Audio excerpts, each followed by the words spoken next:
Adajonim, o'qishga ketayotgandim, eski oyoq kiyim yirtilib qopti. Shunga yangisini olib berasizmi, dotdim. Aka uxlayaptimi? Bor akangnikini kiyib ketaver. Adajon, oyoq kiyimim qani, ishga keta olmayapman-ku. Kuydirgi ukangga kiymagin desam, balki ketishtir oyoq kiyimingni. Davlatim otam, ozgincha mehringiz kerak bo'tdi. Kursdoshlar bilan o'tirishimiz bor edi. Menga qarang bola. Mehrim, pensiyam tugagan. Adajonim, qattaligini ayta qoling. Men senga gapirmadim, senga eshitmadim. Bor akang cho'chigini ol. Adajon, cho'mchimning pulim yo'q bo'lib qopti. Ilk oyog'ingiz olmadimi tag'in? Ha, deb ukangdan ko'raverasanmi?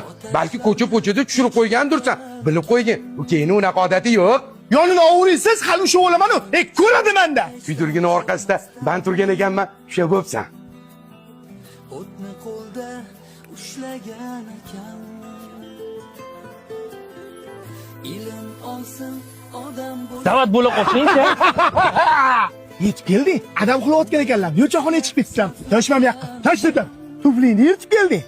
Cho'pchigimdan pulni o'g'irladi. Ha? Endi mashina navbat keldi. Shoshma. Urma ukangni. Ada, valinizni qarang. Uchochi kiygan. Meni ham rahmatli ukam shunaqa kuydirgiydi. Hozir tirik bo'lganda jonimni berishga tayyor edim. Aka-ukalar, jigarlar, bir-biriga g'animat ekan-ku, bolam.